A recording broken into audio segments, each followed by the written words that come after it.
If so young people are immortal, they do not believe they're going to die, but they may fear having their face go through the windshield and their face is turned into a road map. Or they may fear becoming paraplegic or losing a limb, something like that. If you can push those buttons. So I have no problem at all bringing in some of these displays or demonstrations where you have the realistic wounds and you make people faint because they're so gross. That's what we want to do. We did have an opportunity up at the high school to put a vehicle up there in the parking lot. The family of a young man who died drunk driving, recently graduated. No, he may have been a student. I don't recall now. Or if he wasn't a student, he had just graduated. They were going to allow his vehicle to be put on display in the parking lot. The administration was afraid of what the parents might say, so they disallowed that. I have a terrible loss of a great opportunity to educate kids. We have not only the victims of underage drinking and alcohol abuse, we have the families of victims, and they are very effective. Mothers Against Drunk Driving, when you have someone come up and talk, you hear at an assembly at high school in the gym, you hear a pin drop when they're talking. But they'll talk over me. They don't care what I have to say. But when they have someone who's experienced this right firsthand, they do listen. So what buttons are out there? Certainly the penalties that might affect them. Usually done. Your parents' reaction, if you have strong parents. My father wouldn't kick my butt. He'd take a little finger. He explained this. There's a bone runs right up his arm. He just jammed it with my sternum repeatedly. And I feared him. But fearing my father, I still snuck out, and I still had to be accepted by my peers in high school. So, but what other buttons there are out there? If the police could be a button that they fear, great. Let's be out there. Let's be aggressive. Certainly, being a nice guy, a uniformed nice guy, really doesn't work overall. This does not work. So we have to have a hard-nosed approach. We do have. I know. I'll try to be as general as possible. I know of a magistrate who is very, very tough, maximizes all the penalties right from the start. And I know another one that doesn't maximize at all, and it depends on where the person comes from, whether or not they're going to be held accountable for their underage drinking. We don't want them to have a record. Our feelings of that is if he doesn't want to have a record, he shouldn't have been doing this in the first place. That's not our call. That doesn't involve you. What was the question? As far as solutions go, there is nothing that's going to work with everybody. One thing that works with one kid isn't going to work with another kid.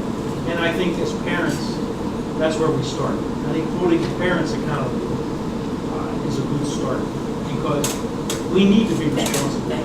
We need to show our children that they need to be responsible. We need to keep them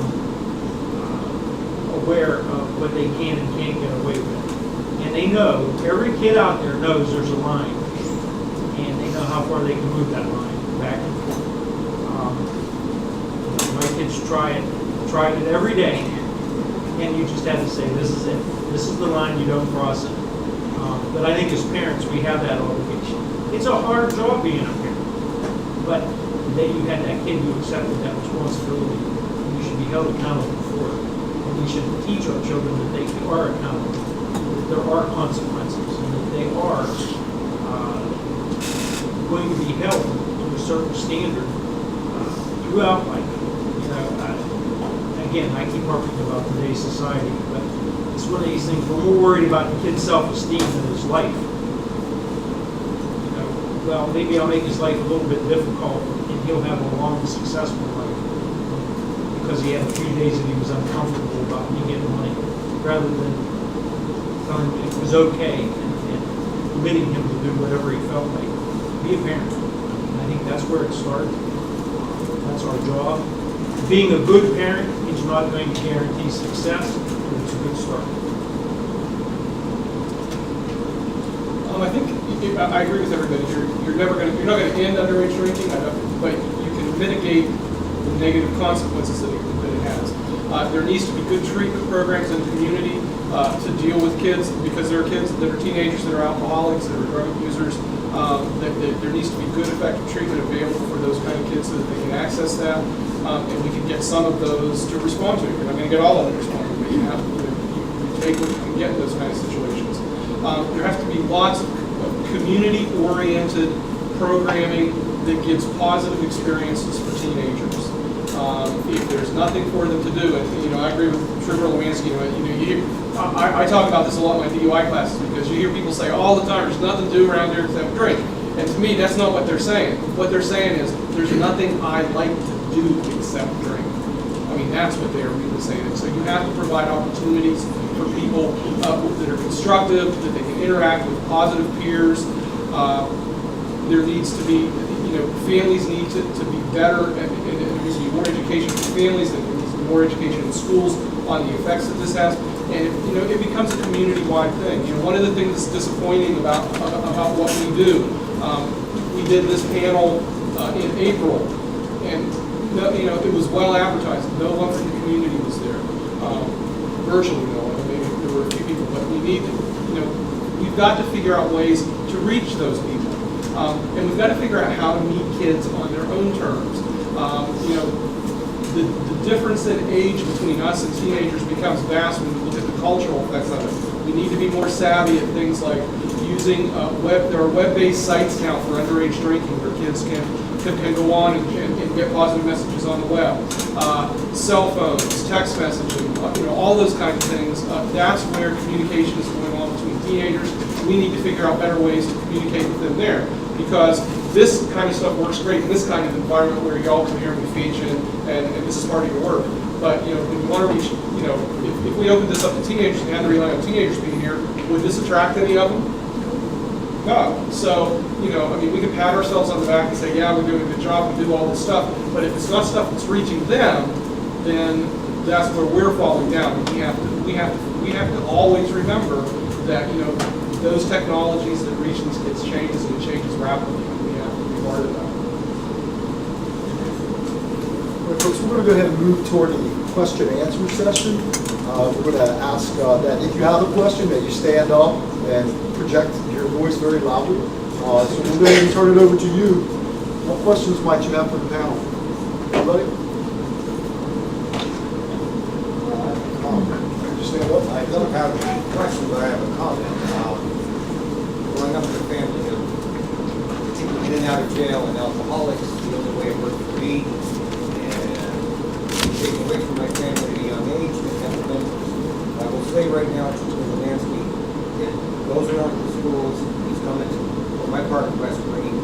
He is a mentor in brief periods of time, and that has made a positive influence on these kids, especially if they don't live in Lanesburg, have no transportation, except to get on a quad and go to my neighbors to get alcohol or drugs, because West Greene's dry, but you can go right over to Cameron, West Virginia, pick up his alcohol, and make a hefty living and sell it to all the local teenagers in West Greene. But there's nothing for them to do. They don't have mentors in the community. People go home from their jobs and say, this family needs to do better taking care of their kids. This family's not going to do that. It's up to us as a community to go out there, turn off the TV, go out and mentor one of these kids, be a role model for these children. As part of that whole, it takes a community and a whole village to raise a child. Very popular in the African American community where I used to live in Vanessa, has helped mentor kids to get them to college. But down here, I'm speaking from West Greene, a level township where I live, there's no transportation, there's nothing for these kids to do. There's no one to say, you're basically a good person, I can help you. The only time they get involved is when there's a crime watch and Trooper Lemanski comes out and talks to these kids. He's got a great reputation on our way because he listens to them and he takes care. But we all really need to be responsible. We cannot rely on the parents to suddenly turn around and change from Bart Simpson to some classic role model of a good parent. That's not going to happen. People do not care enough about their kids. We have to care about them. Sorry.